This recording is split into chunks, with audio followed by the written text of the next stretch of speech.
අද ඉරිදා වන දවසක පළවන දේව ප්‍රකාශනයෙන් කියවෙන්නේ දේවතාත්තා මෙහෙ කරන තැනැත්තා හෝ දෙවියන් වහන්සේගේ අනට කීකරු වන තැනැත්තා ශුද්ධාත්මයන්ගේ ආශිර්වාදය පතිත වී ඇත. එවිට යුක්ති උදෙසා කතා කරයි සෑම අසරණ කෙනෙකු උදෙසා.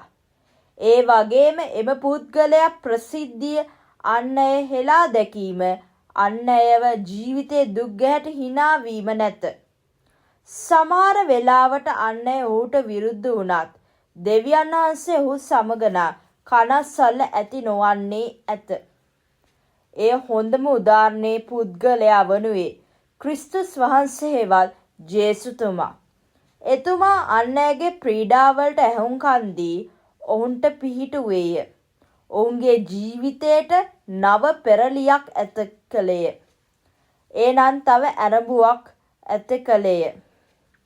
අද සමාජයේ අපත් අන් අයගේ ජීවිතයට ආලෝකයක් වෙන්න ඕනේ පහනේ දැල්ලක් වගේ. ඒ කොහොමද යනු අප දෙවියන් වහන්සේගේ නාමයේ ශුද්ධාත්මයන්ගේ වරප්‍රසාද මාර්ගයෙන් අන් අය පීඩාවින දුක් ගැහැටවලදී කොන් නොකර තවත් ආඝාතයට පත් නොකොට ඔවුන් සනස්වා ඔවුන් වෙනුවෙන් නොකඩවා යාඥා කළ යුතුය.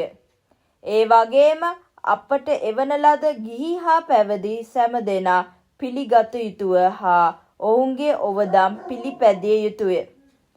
සමහර වෙලාවට අන් අයගේ බැන වැදිය වන්නේ ගිහි හා පැවිදි සියල්ලන්නේ.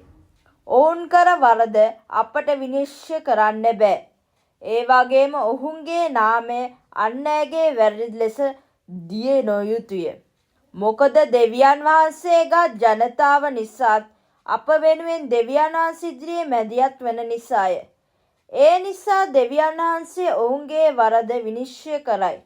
ඒත් අප සමාව දී ඔවුන්ගේ මෙහෙර වෙනුවෙන් දෙවියදුන්ට ප්‍රශංසා කළ යුතුය.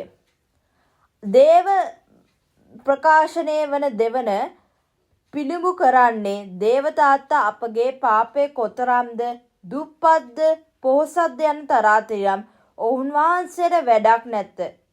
ඒ වගේම අධ්‍යාපන ළම ඇද්ද කියන්නේ දේවතාත්තට ඉතා වැදගත් නැහැ. එහෙත් දේවතාත්තට වැදගත් වන්නේ කුමක්ද? එනම් දේව බය හා ධර්මිෂ්ඨකම ඇති ඇවීමය. ඔබ අසාවි කෙසේද ඇති වී යුත්තේ? එය අපට මුදලට හෝ අධ්‍යාපනයට ගන්න බැරි දෙයක්. හැබැයි එය සෑම කෙනෙකුට අයිති දෙයක්.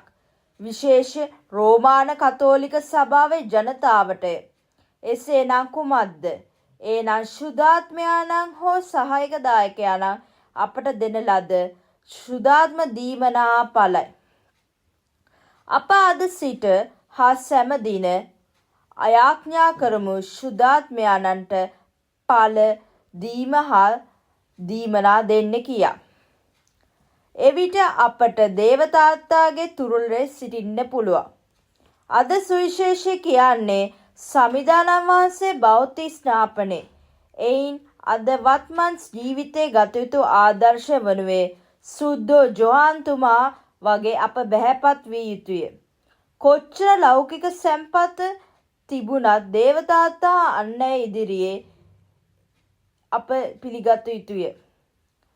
එදා සුද්ධෝ ජොහන්තුමා කියනවා ඔබෙන් බෞද්ධ ස්නාපනය ලැබිය යුත්තේ මමය.